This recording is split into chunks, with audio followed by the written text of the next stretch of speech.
Hermanos, tenemos hoy día la bendición de comenzar una nueva serie. Vamos a estar estudiando el libro de Ruth, un libro cortito, pero con hartas cosas importantes para nuestra vida. Vamos a estar en esta serie justo hasta finales de este año. Así que le animo, hermano y hermana, a que más allá de lo que hoy día vamos a ver, llegando a su casa en la semana, con su familia, tome la Biblia, abra el libro de Ruth y léalo. Es un libro de verdad, muy corto, así que no le va a ser complicado poder leerlo para que podamos estudiarlo. Y como introducción al libro de Ruth, me gustaría comenzar mencionando algunas de las cosas que de alguna manera marcan el tenor del libro de Ruth. Y una de ellas, hermanos, es la tragedia en la vida del ser humano. La tragedia es, lamentablemente para nosotros, parte de la experiencia de vivir en este mundo caído. Buenos y malos, ricos y pobres, sabios y necios, grandes y chicos, viejos y jóvenes, a todos, en algún momento de la vida, nos toca o experimentar la tragedia o tenerla al menos cerca. Es inevitable para la realidad humana no experimentar tiempos de dolor y sufrimiento. Hay enfermedades, hay incendios, inundaciones, terremotos, enfermedades, como decía, guerras. Hay un montón de cosas ajenas a nosotros que hacen que la experiencia de vida en el mundo sea en muchas ocasiones dolorosa. Y por más que nosotros queramos evitar esas situaciones o huir de ese tipo de circunstancias, la realidad, hermanos, es dura y nos va a llevar en algún momento a enfrentar momentos difíciles. Hay una película que quizás usted la vio que se llama En busca de la felicidad. ¿Le suena a alguien? Esa película cuenta la historia, o al menos fragmentos de la historia de Chris Gardner, un hombre que desafía de alguna manera su propia condición y logra salir adelante. En el transcurso de la película nosotros vemos que tragedia tras tragedia golpea la vida de este hombre. Es abandonado por su esposa y se encuentra en una ciudad abandonado, luchando por sostener a su hijo en medio de situaciones difíciles. Mucho trabajo, pocas oportunidades y solo en una gran ciudad. Pero la película es inspiradora porque nos muestra cómo este hombre, a través de su perseverancia, logra sacar adelante a su hijo. Este hombre hoy día es un hombre multimillonario, logró emprender. Y no lo menciono esta historia para que nosotros mentalicemos que vamos a ser multimillonarios, no. Es inspiradora su historia porque nos ayuda a ver que aún en medio de los fracasos o de las dificultades o de las tragedias de la vida puede llegar a existir un final feliz. Y eso es importante de tener en consideración. Si no ha visto la película, se la recomiendo cuando tenga tiempo, mírela. Quizás alguno va a derramar más de alguna lágrima por las situaciones que van a ver ahí. Pero de verdad es una película inspiradora. Y el libro de Ruth de alguna manera se relaciona con esto o nos ayuda a vislumbrar, porque el libro de Ruth parte con una tragedia, pero más allá de la tragedia inicial, el libro de Ruth, hermanos míos, es de verdad un libro inspirador. Porque en medio del dolor y de la dificultad, llegamos finalmente a un escenario donde sí hay gozo y sí hay felicidad. ¿Cuál es la diferencia? Que en la historia de este hombre que les menciono, Dios no está presente. Es una historia de superación inspiradora. Pero en la historia del libro de Ruth, Dios está en cada paso que las personas o los personajes del libro están dando. La serie que vamos a ver, a comenzar a ver, se llama Bajo las alas de Dios. Y toma su nombre de uno de los versículos del libro de Ruth, donde se reconoce, es de hecho de manera particular, uno de los pocos versículos, muy pocos, en que se menciona a Dios. Pero se reconoce a través de ese versículo que nuestro personaje principal ha venido precisamente a estar bajo el cuidado de Dios y se reconoce que ese Dios está presente en la vida particular y común de una mujer en necesidad. Y la enseñanza del libro de hoy, del sermón de hoy, se llama La tragedia. Así que les quiero invitar a que abran sus Biblias, por favor, en el libro de Ruth. Está antes de Primera de Samuel, después de Jueces, y vamos a leer entre los versículos 1 al 5 del capítulo 1. Cuando lo encuentre, dígame amén, por favor, para que leamos juntos. Ruth 1, del 1 al 5, dice así. Aconteció que en los días en que gobernaban los jueces hubo hambre en el país. Y un hombre de Belén de Judá fue a residir en los campos de Moab con su mujer y sus 2 hijos. Aquel hombre se llamaba Elimelec y su mujer se llamaba Noemí. Los nombres de sus 2 hijos eran Maleón y Queleón, efrateos de Belén de Judá. Y llegaron a los campos de Moab y ahí se quedaron. Y murió Elimelec, marido de Noemí, y quedó ella con sus 2 hijos. Y ellos se casaron con mujeres moabitas. El nombre de una era Orfa y el nombre de la otra Ruth. Y habitaron allí unos 10 años. Murieron también los 2, Malón y Queleón. Y la mujer quedó privada de sus 2 hijos y de su marido. Los primeros versículos son desalentadores, ¿no? Porque a pesar de la esperanza que yo les dije que el libro de Ruth muestra, parte con una tragedia terrible. Pero antes de que veamos ese aspecto de la tragedia, me gustaría que entráramos en contexto para que logremos comprender bien qué pasa en el libro de Ruth. Y el autor, algunos teólogos concuerdan en que probablemente Samuel, y les voy a explicar después por qué, hace una introducción que nos pone en contexto de la época en que ellos estaban viviendo. En el versículo 1 él dice, aconteció que en los días en que gobernaban los jueces hubo hambre en el país. Y este tiempo que gobernaban los jueces es de manera muy particular uno de los periodos más oscuros en la vida de Israel. El periodo de los jueces, hermanos, toma lugar precisamente después de que el pueblo logra conquistar esta tierra prometida a la cual fue introducido y justo después de que muere Josué y se extiende hasta el tiempo del primer rey de Israel, Saúl. En este periodo el pueblo había entrado a la tierra, habían llevado a cabo batallas, habían luchado y habían de alguna manera cumplido parcialmente el mandato de echar a los habitantes de esa tierra para vivir allí.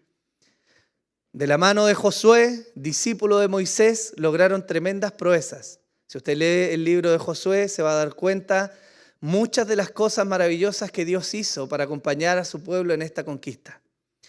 Pero muerto Josué, entraron en un periodo crítico, moralmente hablando, y que trajo decadencia al pueblo de Israel. Y ese periodo es el periodo de jueces.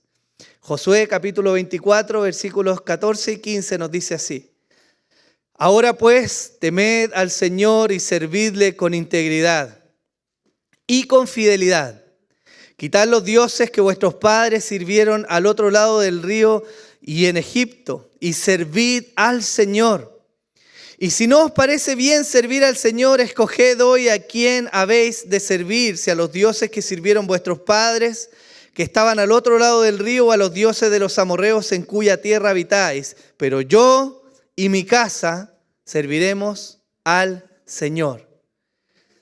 Este versículo es famoso, pero contrasta de alguna manera con todo lo que Israel venía viviendo. Ellos fueron guiados en el desierto por Moisés, un hombre cuya integridad no se puede poner en duda. Dios da testimonio de quién era Moisés. Paciente, manso y humilde. Un hombre con el carácter suficiente para obedecer al Señor y disponerse a obedecer en todo aquello que Dios le había mandado. Él tuvo un discípulo, que fue Josué.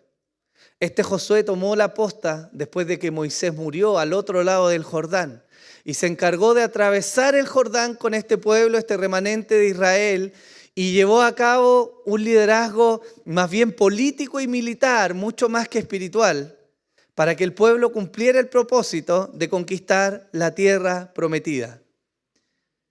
Pero eran fallas que nosotros podemos inferir en la vida de Josué. Y es que aunque él fue discípulo y experimentó lo que fue ser guiado y acompañado, él no hizo lo mismo con la generación que vino. Por lo tanto, partido Josué, el pueblo quedó sin un líder fijo o un líder a quien mirar. Y tiene algo de sentido, porque lo que Dios ha querido construir es que ahora el liderazgo pasara de una sola persona y se levantara en medio de los padres de las 12 tribus y de los hombres de hogar que iban a dirigir este pueblo a mantener la santidad y a obedecer al Señor en todo aquello que Él les había mandado. Pero las palabras de Josué son críticas de alguna manera. Por un lado, vemos la disposición y la determinación de Josué de los años que le restaban de vida él y su familia a servir al Señor. Y es un ejemplo. Pero por el otro lado, podemos vislumbrar la condición ya que venía del pueblo, porque él desafía al pueblo. Y de alguna manera les dice, ustedes vean a quién van a servir, pero yo me voy a asegurar, yo voy a servir al Señor. Y eso nos deja indicios, hermano. Entonces, desde que Josué muere, el pueblo entra en un ciclo repetitivo que se ve a lo largo de todo el libro de Jueces. ¿Cuál es este ciclo? El pueblo experimenta la paz. A través de la paz se aliviana su forma de vivir y entonces entra el pecado. A través del pecado viene el juicio y Dios los oprime por medio de pueblos extranjeros. En medio de la opresión, el pueblo clama al Señor angustiado y en arrepentimiento y Dios levanta jueces. ¿Para qué? Para traer liberación al pueblo y volver a un periodo de paz. Este ciclo se ve a lo largo de todo el libro de Jueces y es de alguna manera la génesis que nos permite ver cómo se van levantando los jueces. ¿Me sigue hasta acá? Bien. Sin embargo, el pueblo falló en entender algo que Dios les había dicho mucho tiempo antes. Deuteronomio 8, versículos 11 al 14, nos dice una advertencia que Moisés le entregó al pueblo. El Señor dice, cuídate de no olvidar al Señor tu Dios, dejando de guardar sus mandamientos, sus ordenanzas y sus estatutos que yo te ordeno hoy. No sea que cuando hayas comido y te hayas saciado y hayas construido buenas casas y habitado en ellas, y cuando tus vacas y tus ovejas se multipliquen, y tu plata y tu oro se multipliquen, y todo lo que tengas se multiplique, entonces tu corazón se enorgullezca y te olvides del Señor tu Dios, que te sacó de la tierra de Egipto, de la casa de servidumbre. ¿Y qué creen que le pasó a Israel?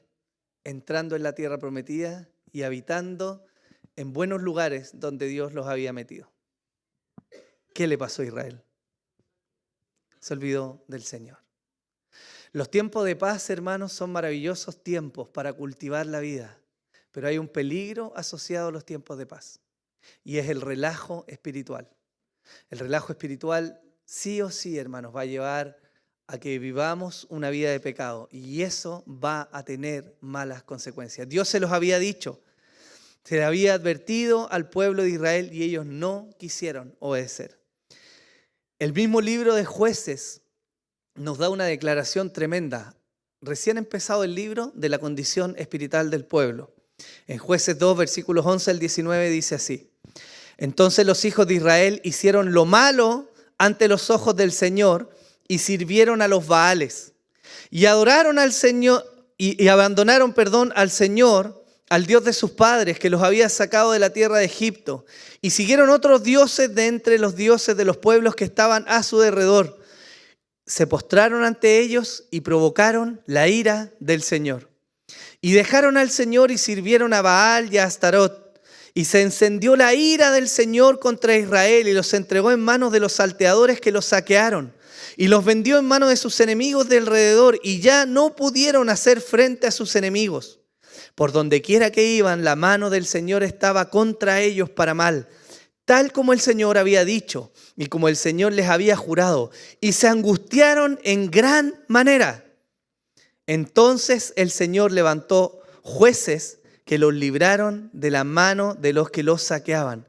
Con todo no escucharon a sus jueces, porque se prostituyeron siguiendo a otros dioses, y se postraron ante ellos. Se apartaron pronto del camino en que sus padres habían andado en obediencia a los mandamientos del Señor. No hicieron como sus padres. Cuando el Señor les levantaba jueces, el Señor estaba con el juez y los libraba de la mano de sus enemigos todos los días del juez, porque el Señor se compadecía por sus gemidos a causa de los que los oprimían y afligían. Pero acontecía que al morir el juez, ellos volvían atrás y se corrompían aún más que sus padres, siguiendo a otros dioses, sirviéndoles e inclinándose ante ellos. No dejaban sus costumbres ni su camino obstinado. ¿Qué nos muestra ahí? El pueblo experimentó la paz, vino el pecado, vino el juicio de Dios, vino el arrepentimiento, Dios levantó jueces. Y en cuanto el juez murió, el pueblo volvió a su camino de corrupción. Lo vemos, ¿cierto? Entonces, hermanos, este es un escenario terrible. Nuevamente podemos ver la dureza en el corazón de este pueblo Israel. Una y otra vez el pueblo se vuelve a desviar del camino que Dios había trazado para ellos.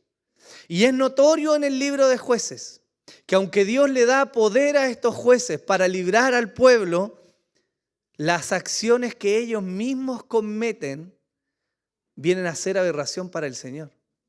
Por lo que hay una distinción importante que quiero mencionarle, y es que a pesar de que Dios usó jueces, Dios no validó todo el accionar de ellos. Y esto es importante. Hay 6 jueces que de alguna manera destacan en el libro de los jueces: Otoniel, Ahod, Débora, Gedeón, Jefté y Sansón. Quizás algunos de ustedes lo han escuchado, pero quiero mostrarles de alguna manera lo que ellos hicieron para que comprendamos entonces el tenor que se vivía en este tiempo de los jueces. Otoniel es el primero de los jueces que se menciona en el libro. Logró vencer a Cusán-Ristaim, rey de Mesopotamia, y por su victoria Israel tuvo paz durante 40 años. Después volvió a caer el pueblo. Luego de él vino Ahod, el segundo de los jueces que se menciona. Dios lo levantó luego de 18 años en que el pueblo vivió en cautividad por los moabitas. Tuvieron paz por la batalla de Otoniel por 40 años, pero después se volvieron atrás y Dios los tuvo prisioneros por 18 años, hasta que levantó a Ahod. Ahod entonces asesinó al rey Eglón de Moab y condujo a los israelitas a la lucha. Y eso les otorgó 80 años de paz en otro ciclo. Después de él viene Débora, que bajo la dirección de ella, el pueblo de Israel logró vencer al ejército cananita y Israel volvió a tener paz por 40 años. Estos 3 primeros jueces destacan porque tuvieron batallas grandes y el pueblo experimentó grandes tiempos de paz. No se mencionan aspectos negativos en la vida de estos jueces. Pero desde ahí hay un quiebre. Y los jueces que siguen no solo hicieron proezas, sino que además se deja registro de todo lo malo que ellos hicieron en el pueblo del Señor. Gedeón, usted ha escuchado de Gedeón, ¿cierto? Contamos la historia de Gedeón como un hombre tremendo, valiente, aguerrido, un hombre con carácter lo suficientemente ferviente como para poner a prueba a Dios. Este hombre se levantó en un tiempo en que de nuevo había opresión y con 300 hombres logró vencer a los madianitas. Sin embargo, el libro de Jueces también nos muestra que Gedeón tenía un lado oscuro. ¿Qué hizo Gedeón? Asesinó a hombres de Sucot y en Peniel, israelitas. Levantó su mano contra ellos porque no le pareció que ellos no los habían ayudado en su campaña. Y él se levantó y asesinó a sus hermanos. Pero no solo eso, sino que hacia el final de sus días, él levantó un efod y el pueblo vino a adorar ese efod y el pueblo idolatró. Entonces este gran juez que trajo liberación para Israel también se corrompió al punto de desviar al pueblo de la adoración al Dios verdadero y llevarlo entonces a otro periodo de aflicción. El relato de Gedeón en el libro de Jueces finaliza mostrando que él tuvo más de 70 hijos con mujeres diferentes, lo que es también una prueba de la corrupción, porque abandonó el matrimonio fiel con una única mujer que Dios había demandado. ¿Por qué es importante ver esto? Porque el periodo de Jueces, hermanos, nos muestra que la corrupción estaba tan inmersa en el pueblo de Israel que se habían normalizado ciertas conductas. Y a pesar de que Dios levantaba a estos jueces para librar, ellos mismos eran presa de la corrupción y la inmoralidad que vivía el pueblo. Después de él viene otro juez que se llama Jefté. Bajo su mano derrotaron a los amonitas. Y de nuevo la depravación y el desconocimiento de Dios se hacen notorio en el hecho de que él en algún momento ora al Señor y le dice: Señor, ayúdame a vencer a mis enemigos. Y si tú me ayudas, yo voy a sacrificar a mi hija. Quizás algunos de ustedes han leído ese relato. Y es quizás de los más extraños del Antiguo Testamento. Porque vemos que Dios efectivamente ayuda a este hombre a ganar las batallas, pero al regresar a su casa toma a su hija y la sacrifica como un sacrificio al Señor. Hermanos, eso es prueba de la depravación moral que existía en ese tiempo en el periodo de Jueces. Dios jamás le pidió ese sacrificio. Y Dios jamás se agradó de ese sacrificio que Él levantó. ¿Saben quiénes hacían ese tipo de sacrificios en esa época? Los pueblos paganos. Ellos sacrificaban a sus hijos a sus dioses falsos. Y este hombre estaba tan inmerso e Israel estaba tan corrupto en este periodo que él tomó esta práctica, usó el nombre de Dios y terminó sacrificando a su hija. Entonces, a pesar de que fue un libertador, él fue promotor de inmoralidad en Israel. Y tenemos por último quizás al más conocido de los jueces, Sansón. Un hombre poderoso, valiente, a quien Dios le había prometido grandes cosas si él se guardaba. Pero el relato de su vida, más allá de las victorias que obtuvo, nos muestra de nuevo la inmoralidad y la depravación en Israel. Este hombre a quien se le había dicho que no debía tocar los muertos, mata a un león. Las abejas vienen a hacer un panal en él y este hombre toma de esa miel y come de ella, quebrantando uno de los mandatos del Señor. Pero no solo lo quebranta a él, sino que lleva la miel a su casa y hace comer a sus padres de esa miel, por lo que hace también pecar a sus padres. El relato de su vida sigue avanzando y vemos cómo este hombre se casa con una mujer pagana. Y en ese paganismo declara el secreto de su fuerza, su mujer lo engaña y el final de Sansón viene a ser terrible porque él es capturado, pierde su vigor, le quitan sus ojos y termina siendo un entretenimiento público para los filisteos. En un último acto de gracia, diría, del Señor, le devuelve la fuerza y él derriba un edificio. Y termina el relato de Sansón, no solamente con una victoria sobre los filisteos, sino con una masacre, con un derramamiento de sangre terrible. Eso, hermanos míos, nos da el contexto de lo que es el libro de los jueces. Entonces, cuando el libro de Ruth parte y nos dice: aconteció que en el periodo en que gobernaban los jueces, nos está entregando este marco moral que vivía el pueblo de Israel en ese tiempo. El mismo libro de Jueces termina, su último versículo da una declaración tremenda de cómo vivía el pueblo. Jueces 21-25 dice: en estos días no había rey en Israel y cada uno hacía lo que le parecía bien ante sus ojos. Es decir, el pueblo se mandaba solo y la corrupción y la inmoralidad eran pan de cada día en este pueblo de Israel. Quizás, hermanos, este es un buen momento hasta acá para tomar en cuenta que el abandono a Dios no trae buenas consecuencias. Y cuando somos laxos en nuestra moral y en aquello que Dios demanda, no podemos esperar un buen final. La corrupción y la inmoralidad de Israel vino en descenso durante años y años y años y años. Y aunque Dios actuaba cada vez que el pueblo clamaba, el Estado de Israel venía a ser peor cada vez. Se normalizaron los abusos, la violencia, una sexualidad depravada y el derramamiento de sangre vinieron a ser normales en el tiempo de los jueces. Hermanos, ¿qué factor hubo común? Que el pueblo abandonó a Dios. Hemos de ser cuidadosos en nuestra forma de pensar. Hemos de guardar nuestro corazón cuando pensamos que de repente la Biblia es, perdónenme el chilenismo, muy cuática. No, el pastor le pone mucho color. No hay que ser tan rígidos, hermanos. Esta laxitud moral llevó al pueblo a un periodo de decadencia. Y la historia nos atestigua que aún dentro del cristianismo se han levantado movimientos que no llevan sino a la depravación y a la inmoralidad, hermanos.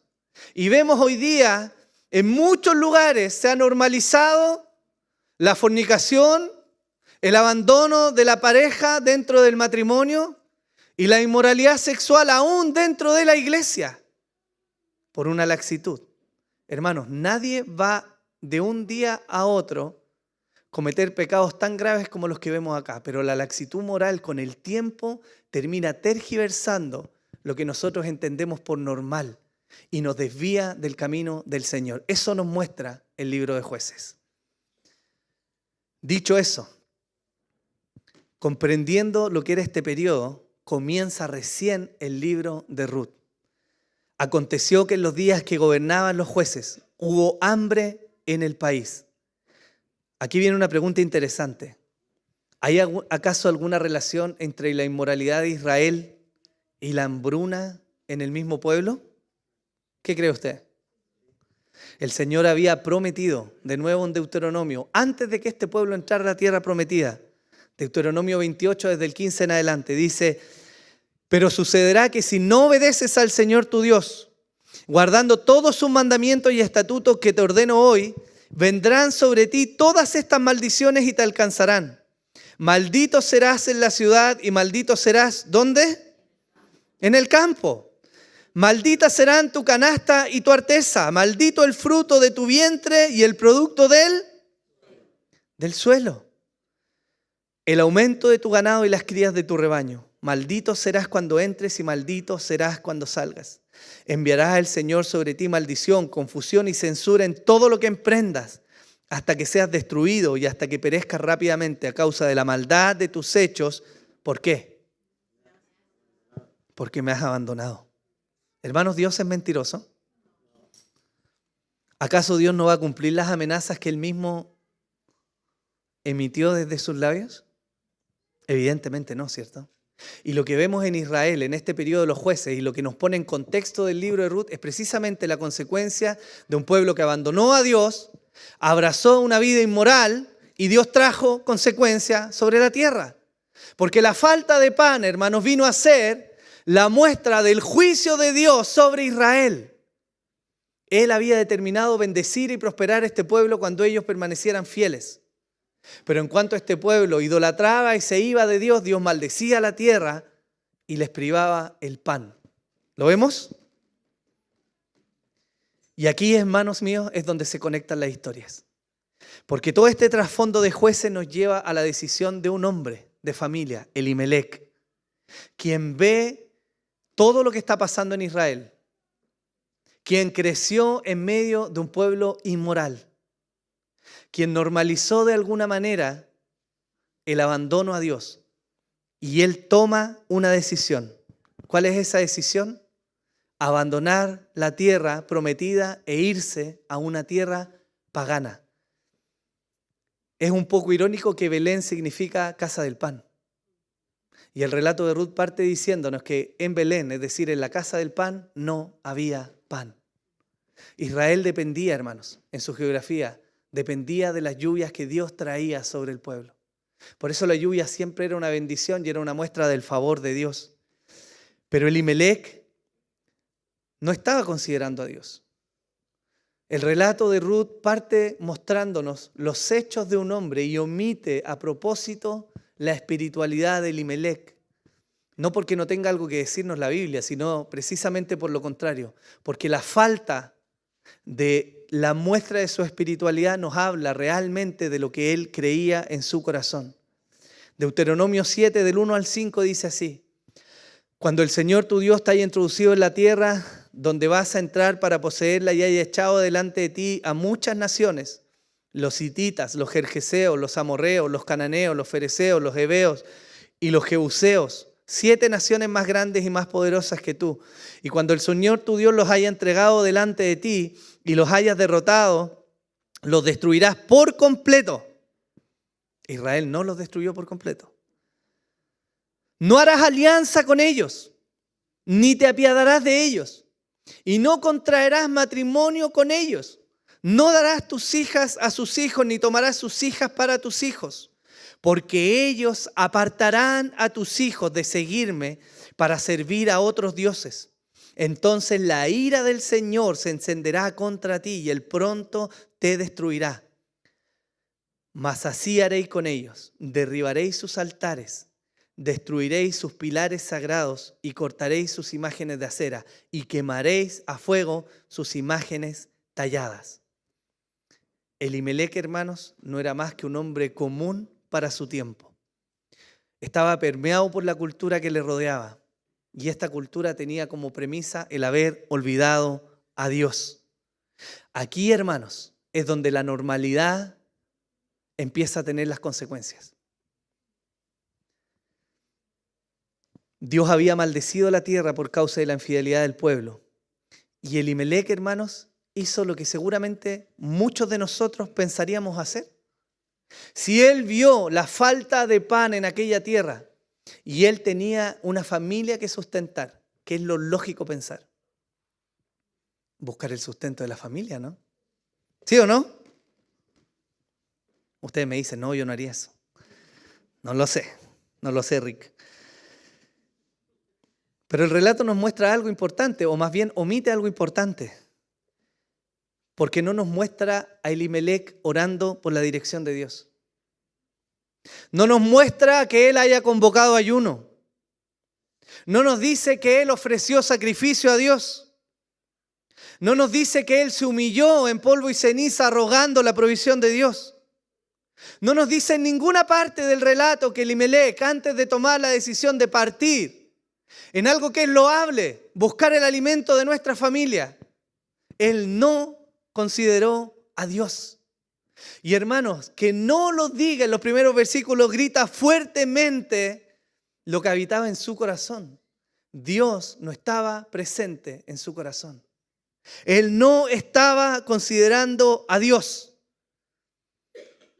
Y lo que parece común y corriente, lo que todos nosotros podríamos aventurarnos a hacer, grita finalmente cuál es la relación con el Dios de Israel. La vida de Elimelec y sus hijos Maleón y Queleón debe haber sido tan ordinaria, hermanos, tan común, tan poco espiritual, que no hay ni siquiera un esfuerzo del escritor del libro de Ruth en mencionar algo de ellos. Solo se nos dice que era un hombre de familia que tomó a su familia y la llevó a una tierra ajena. Y lo que acontece es que él y sus hijos murieron. Pero esto es precisamente porque Ruth es uno de los libros más maravillosos que podemos leer. Porque Ruth nos va a narrar, sin prácticamente mencionar a Dios, cómo Dios está involucrado en la vida común y silvestre de aquellos a quienes Él ama. Y eso es maravilloso, hermanos. Pero en el caso de Elimelec, vemos la ausencia de todo lo que podríamos catalogar como una respuesta cristiana o piadosa. Y hermanos, tenemos que reflexionar en esto. ¿Cómo enfrentamos las crisis nosotros? Si nosotros estuviéramos de alguna manera en una especie de reality y las cámaras nos grabaran 24/7, ¿qué se evidenciaría de nosotros en medio de las crisis? ¿Qué nos mueve? ¿Qué es lo que hemos normalizado en este tiempo? ¿Acaso la falta de oración, de ruego por dirección, de humillación ante Dios en medio de la adversidad? Hermanos, ¿ese es el común para nosotros? Porque ese fue el común para Elimelec. Él no oró, no buscó, no clamó, no se humilló, no sacrificó, no rogó a Dios. Y fíjense que las dificultades y las tragedias tienen el lado bueno de que sacan a relucir lo que hay realmente en nuestro corazón. ¿Sabe dónde se ve realmente quién es cristiano? Aquí, todos se ven santos, santos, hermano. Brillan por su santidad. Pero hermanos, son las pruebas y las dificultades lo que saca a relucir quiénes somos. Es estar enfrentados ahí ante la tentación, lo que marca realmente quién es íntegro en su corazón para con Dios y no elige el camino del pecado.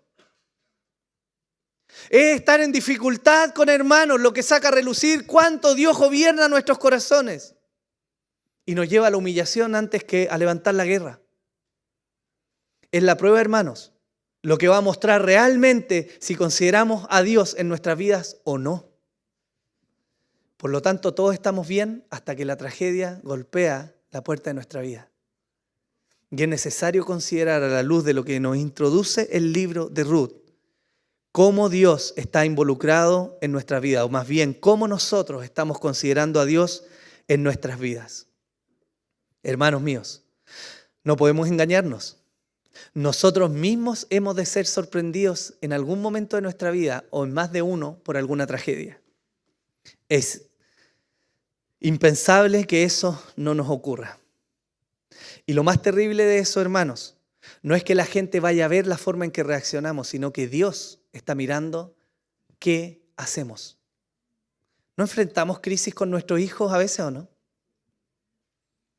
Y acudimos a los profesionales, a los médicos, a los bancos, a los amigos. ¿Y dónde está Dios? ¿Dónde están las rodillas dobladas? ¿Dónde está el ayuno y la oración? Porque eso evidencia, hermanos, quién es Dios para nosotros. Y Elimelec era ese tipo de hombre. Un tipo de hombre que vio la necesidad y normalizado en su tiempo dijo, allá hay pan, allá voy. No consideró el mover a su familia a una tierra pagana. Los moabitas eran conocidos en la historia de Israel porque ya antes el pueblo se había mezclado con ellos. Y los hombres de Israel habían tomado mujeres moabitas. ¿Y sabe cuál fue el fruto de eso? Que el pueblo fue movido a idolatría. Eso ya había pasado en Israel. Ellos ya tenían la constancia de ser un pueblo pagano, que sacrificaba a sus niños, que no conocía al Dios verdadero. Y este hombre, bajo el deseo loable y totalmente correcto en algún sentido, que es proveer para su familia, no me dio oración y llevó a su familia allá. Una oración, un ruego, nada de eso estuvo presente. Es la fórmula perfecta para el desastre en la vida. El Salmo 25 nos dice de David, un hombre que sí consideraba a Dios: a ti, oh Señor, elevo mi alma. Dios mío, en ti confío. No sea yo avergonzado, que no se regocijen sobre mí mis enemigos. Ciertamente ninguno de los que esperan en ti será avergonzado. Sean avergonzados los que sin causa se rebelan. Señor, muéstrame tus caminos y enséñame tus sendas. Guíame en tu verdad y enséñame. Porque tú eres el Dios de mi salvación. En ti espero todo el día. Acuérdate, oh Señor, de tu compasión y de tus misericordias, que son eternas. Esa es la diferencia entre un hombre que tiene a Dios en su corazón y uno que es religioso por fuera. De Elimelec no se nos cuenta la magnitud de los pecados que de David sí se nos cuentan. Él sí adulteró. Él sí cometió homicidio. Él fue negligente en su crianza. Él no fue un buen esposo. Pero aún así, reconoció su pecado y se humilló delante de Dios. Y Dios dice de él que David fue un hombre conforme a su corazón. De Elimelec no se nos dice absolutamente nada respecto a sus pecados. Pero de nuevo vuelve a evidenciar que era un hombre que no consideraba a Dios. Al cabo de 10 años, antes de los 10 años, muere Elimelec, estando en la tierra moabita. Y luego de eso acontece la muerte de sus hijos. Y aquí, hermanos, es donde empezamos a ver las duras consecuencias que dan forma al libro de Ruth.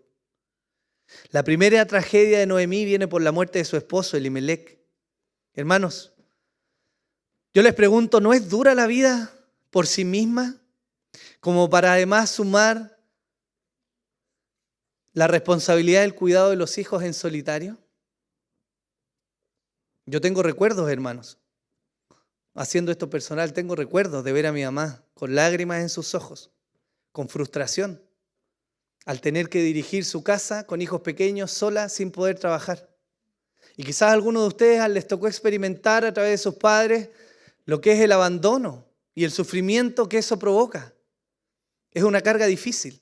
Y este hombre que tuvo la valentía y el coraje para tomar a su mujer y sin mediar oración alguna, llevarla a una tierra ajena, muere allí. Y con su muerte ella queda en abandono. Esa es la primera tragedia que ocurre en la vida de Noemí. Pero seguido a eso viene otra tragedia. Porque no solo muere el padre de familia, sino que ahora mueren los hijos varones. Y los hijos varones son fundamentales en este tiempo.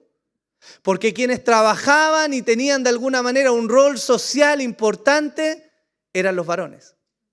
Entonces el primer abandono viene por su esposo y el segundo abandono viene por sus hijos. Y Noemí, que hasta este punto no tenía nada que ver en la historia, quien seguramente no tuvo ni una palabra en relación a la elección de mudarse de Israel a Moab, se ve abandonada, sola y en necesidad, además, en un pueblo extraño. Hermanos, estos son los frutos de la normalidad del abandono a Dios. ¿Lo vemos? Hermanos, esto significa que debemos prestar atención a las decisiones que estamos tomando en nuestra vida. Varones, a los varones les hablo. Una mirada más, un coqueteo de más, una pasión desenfrenada, un deseo egoísta. Todo eso y más no solo nos puede afectar como varones, sino que va a afectar a las familias que Dios nos ha encargado. Y eso es lo que vemos ahí. Noemí se encuentra de frente en su vida con una tragedia que ella no eligió. Ella no estuvo ahí, ella no tomó la decisión, pero se encuentra ahí, en tierra ajena, abandonada, sin sustento. Y el versículo 5 nos lo dice con claridad. Murieron también los dos, Malón y Quelión, y la mujer, ¿qué dice ahí? Quedó privada de sus dos hijos y de su marido. El autor hace el énfasis. Ella fue privada, no que ella eligió ser abandonada en esa tierra. ¿Lo vemos? No por su decisión, no por sus actos, y creo que fácilmente podemos inferir que no por su propia voluntad, pero ella quedó en medio de una tragedia en tierra ajena. Hermanos, la vida es difícil y es amarga en muchas ocasiones. Y algunos tenemos hoy día la dicha de vivir esa vida con un compañero o una compañera. Y ese debiera ser una primera aplicación reflexiva para nosotros. Qué bendición, hermanos. Qué bendición es tener con quien compartir la vida. Qué bendición es llegar al hogar y tener una esposa, o para las esposas tener un esposo con quien conversar, apoyarse, acompañarse y vivir los retos de una vida en un mundo caído, hermanos. Porque es difícil.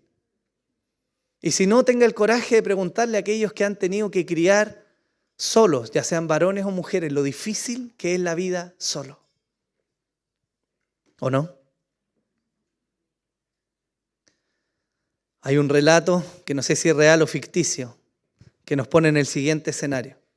Un grupo de mujeres está reunidas, se han juntado para tomar un té y comienzan las mujeres a quejarse de sus esposos. Estoy cansada de sus ronquidos, no me deja dormir en la noche. Este hombre es áspero, le falta delicadeza, no es romántico, no ayuda en la casa. Y ellas comienzan a conversar. Cualquier similitud con la vida real, hermana, es mera coincidencia. No estoy pensando en nadie de acá. Pero ellas comienzan a dialogar. Este hombre no me ayuda, este hombre no hace nada, y queja tras queja tras queja alimentan la conversación. Y en medio de ellas una anciana viuda sin mediar palabra. Sus amigas, al ver que no decía nada, le preguntan, ¿tú no tienes nada que agregar? Y ella dice, ¿qué daría yo por oír esos ronquidos o sus reclamos de nuevo? Oye, hermanos, tenemos que ser agradecidos de lo que Dios nos ha dado, porque no valoramos lo que tenemos muchas veces hasta que lo perdemos. Y cuando se pierde, hermanos, no hay forma de recuperar. No cuando la vida está de por medio. Lo mismo que aplica en este relato para las mujeres, sin duda aplica para los hombres. ¿Cuántas veces nos quejamos de manera ridícula de las mujeres que Dios nos ha dado y no comprendemos lo que es la vida solo? Es un regalo del Señor, hermanos. Proverbios 18:22 dice, el que haya esposa haya algo bueno y alcanza el favor del Señor. Y hermanos, en el libro de Ruth, una de nuestras protagonistas es privada precisamente de esto. Lo que vamos a ver en lo que sigue del libro de Ruth comienza a torcer esta historia trágica y difícil para llevarla a un final feliz. Porque el libro de Ruth termina con un gozo absoluto, pero parte en tragedia, hermanos. Y el libro de Ruth es maravilloso porque nos muestra cómo Dios está involucrado en lo común y ordinario de una vida. Quizás algunos de ustedes tienen en su mente que Dios solo se involucra cuando hay historias maravillosas de grandes ministerios, de trabajos evangelísticos poderosos, de una gran predicación o de hombres o mujeres que son fieles hasta la médula en abrir su Biblia todos los días. Y sí, son rasgos necesarios para un cristiano. Pero fíjense que el libro de Ruth no nos muestra nada de eso. No nos muestra grandes oraciones. El libro de Ruth no nos va a mostrar mujeres u hombres que abrían la ley y meditaban en ella todo el día. El libro de Ruth nos va a mostrar cómo Dios está activamente presente en la vida de una mujer común y corriente y logra transformar la tragedia en un final de gozo. Eso es el libro de Ruth. ¿Le anima a estudiarlo, no? En las semanas que vienen vamos a estudiar el libro de Ruth entonces. Y vamos a ver cómo la tragedia se va borrando y va dando paso a una vida de gozo y de esperanza.